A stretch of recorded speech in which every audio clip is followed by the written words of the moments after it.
Shalom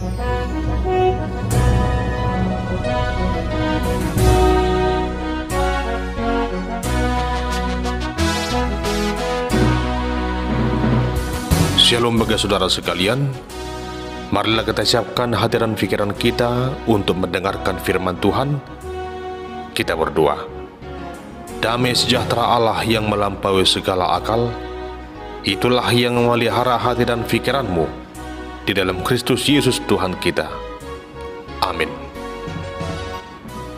Saudara terkasih dalam nama Tuhan Yesus, firman Tuhan yang menjadi nas khotbah dalam ibadah Minggu tanggal 17 November tahun 2024 tertulis dalam kitab Injil Matius pasal 24 ayat yang ke-9 hingga ayat yang ke-14. Beginilah firman Tuhan. Pada waktu itu kamu akan diserahkan supaya disiksa, dan kamu akan dibunuh dan akan dibenci semua bangsa oleh karena namaku, dan banyak orang akan murtad, dan mereka akan saling menyerahkan dan saling membenci. Banyak nabi palsu akan muncul dan menyesatkan banyak orang. Dan karena makin bertambahnya kedurhakaan, maka kasih kebanyakan orang akan menjadi dingin. Tetapi orang yang bertahan sampai pada kesudahannya akan selamat. Dan Injil kerajaan ini akan diberitakan di seluruh dunia menjadi kesaksian bagi semua bangsa.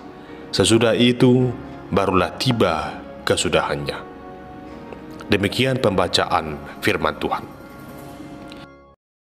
Saudara yang terkasih dalam nama Tuhan Yesus Kristus, sesungguhnya di tengah dunia ini tidak ada yang abadi. Segala sesuatu akan berakhir. Segala sesuatu pasti akan berlalu. Kesudahan dari segala sesuatu itu disebut sebagai peristiwa akhir zaman.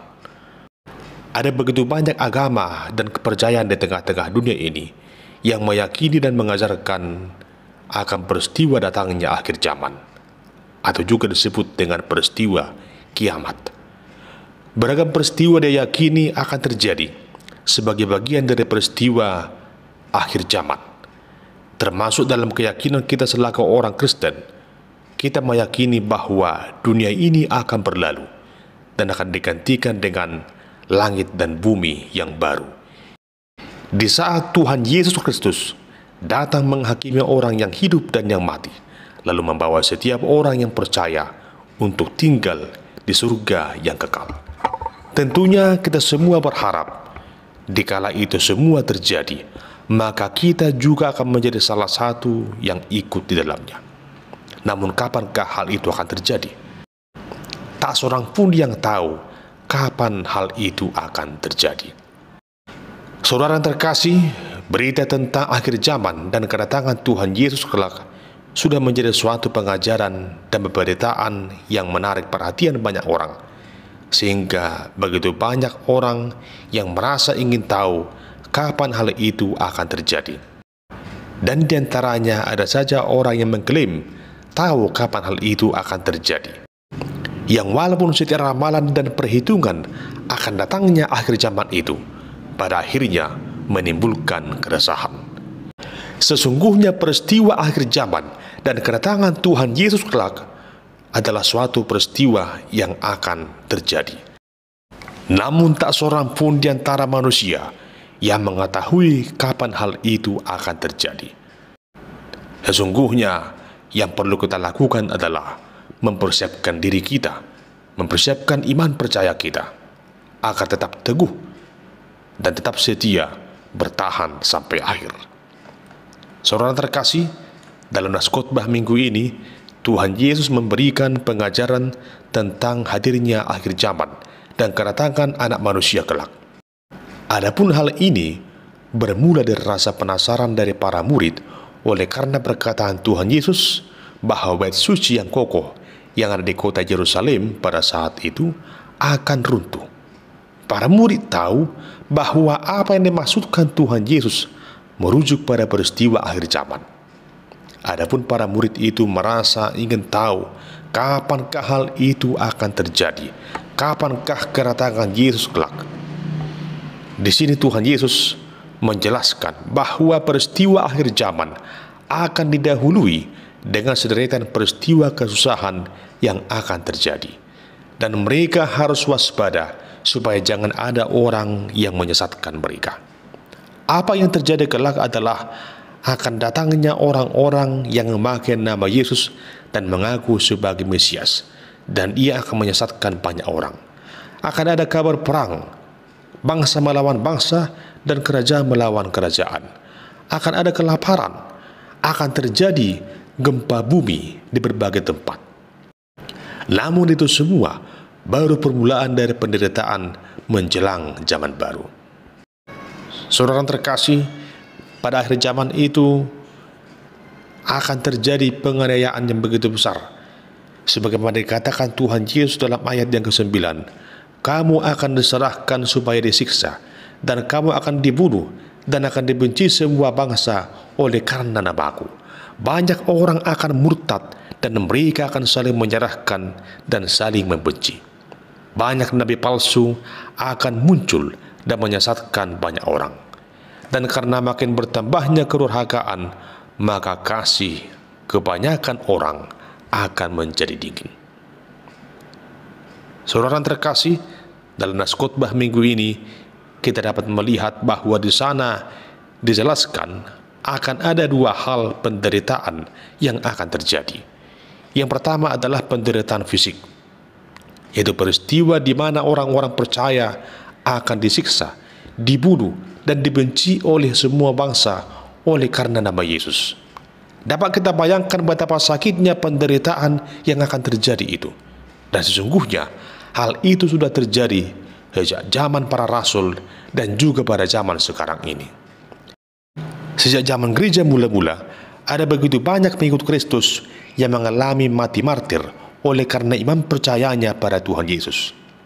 Di samping itu juga terdengar berita di mana banyak orang percaya yang mengalami penganiayaan, didera oleh berbagai ancaman dan ketakutan.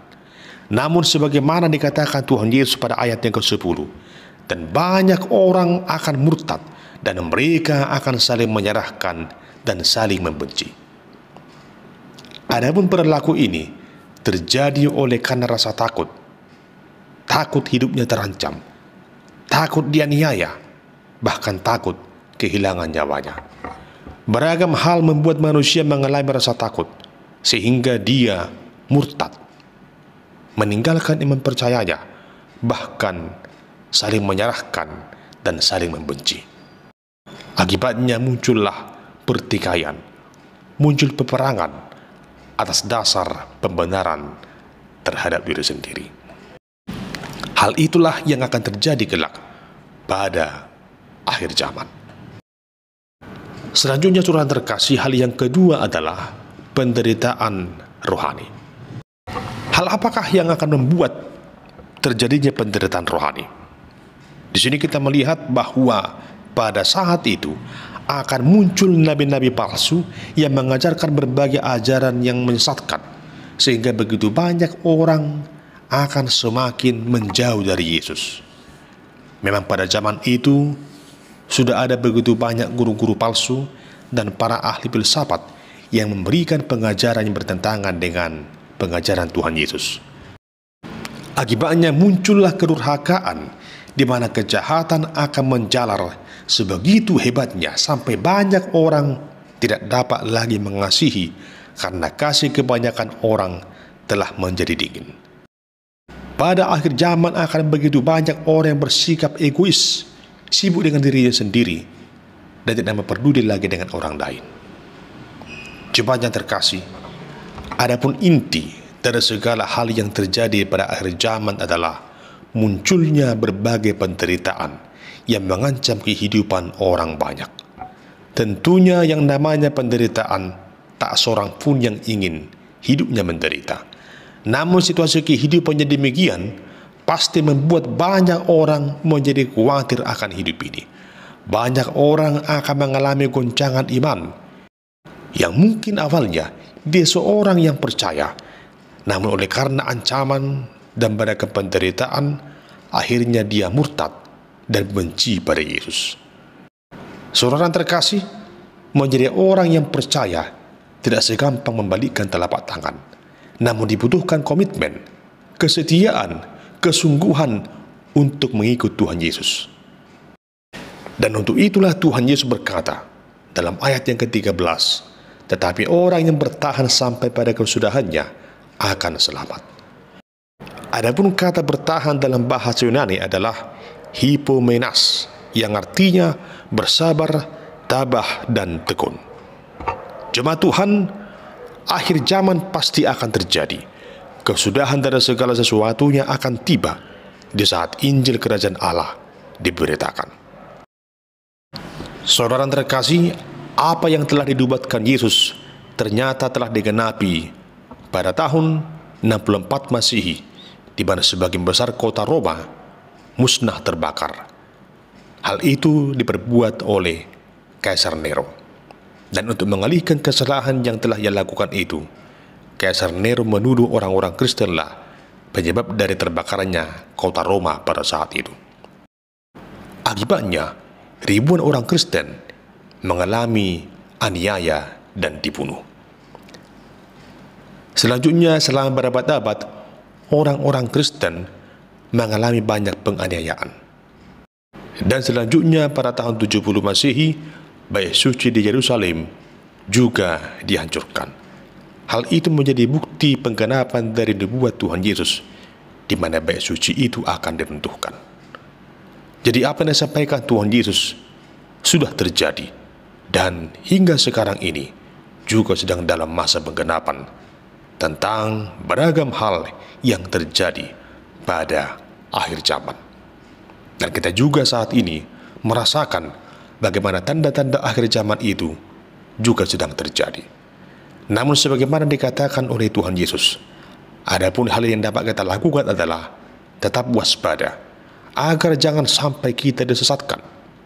Lalu selanjutnya, kita harus berlaku setia, bertahan sampai akhir, agar kita diselamatkan. Jemaat Tuhan, kehidupan di tengah dunia ini diibaratkan seperti sebuah pertandingan. Dan dalam pertandingan itu kita harus berjuang agar dapat memenangkannya.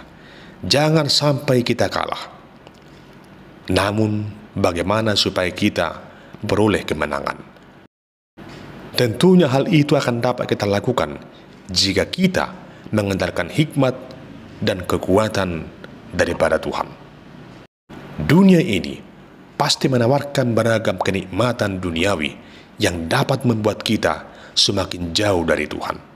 Namun selaku orang yang percaya, tetaplah setia. Sekalipun sejumlah penderitaan datang silih berganti menerpa kehidupanmu, namun tetaplah setia percaya pada Yesus. Saudara terkasih, dalam menantikan datangnya Kristus pada akhir zaman, kita tidak boleh diam atau berpangku tangan. Namun kita harus tetap mengerjakan apa yang Tuhan perintahkan bagi kita. Namun kita harus tetap setia mengerjakan apa yang Tuhan perintahkan bagi kita untuk dapat kita kerjakan. Martin Luther pernah mengatakan, bahkan jika saya tahu bahwa besok akhir zaman akan tiba, namun hari ini saya akan menanam pohon apel. Artinya, apapun yang dapat kita lakukan demi kebaikan kita dan orang lain dan demi kemuliaan nama Tuhan, tetaplah lakukan dengan sedaya mampu kita. Jangan pernah menyerah untuk senantiasa hidup dalam kebenaran dan melakukan segala yang Tuhan kehendaki. Bahkan sekalipun hidup ini terancam oleh karena iman percaya dalam Kristus Yesus, namun tetaplah setia. Sebab hanya orang yang setia dan percaya pada Yesuslah yang akan diselamatkan. Jemaat yang terkasih, jika saat ini engkau mengalami pergumulan, engkau menderita beragam penderitaan, dan hal itu membuatmu mulai goyah, kesetiaanmu mulai melemah, dan bahkan mungkin hal itu membuatmu jauh dari Tuhan. Namun pada saat ini, kembalilah pada Tuhan. Baik dalam segala keadaan apapun juga, dalam kelimpahan ataupun dalam kekurangan, di tengah situasi menderita atau dalam situasi hidup yang penuh dengan sukacita, datanglah pada Yesus. Biarlah setiap orang senantiasa setia mengikut Tuhan Yesus sampai akhir hidupnya. Tuhan Yesus mengharapkan agar kita senantiasa setia sampai akhir, karena Tuhan lebih dahulu telah menyatakan kesetiaannya kepada kita. Oleh karena itu, saudara yang terkasih, dalam segala keadaan apapun juga, tetaplah setia, percaya, dan mengikut Tuhan Yesus sampai selama-lamanya. Ingatlah bahwa Tuhan telah menyediakan mahkota kehidupan bagi orang yang percaya. Wahyu pasal yang kedua ayat 10b mengatakan, "Hendaklah engkau setia sampai mati, dan aku akan mengaruniakan kepadamu mahkota kehidupan." Amin. Kita berdoa. Ya Tuhan Allah Bapa kami yang Maha Kuasa, tuntunlah kami dalam Roh-Mu yang kudus, agar dalam segala keadaan kami dapat bertahan sampai pada akhirnya, melewati beragam penderitaan yang terjadi di tengah-tengah kehidupan kami ini. Agar dengan demikian, dengan mengandalkan anugerah-Mu saja, kami akan dapat beroleh kasih setia dan anugerah keselamatan. Bagi-Mu pujian hormat kekal sampai selama-lamanya. Amin.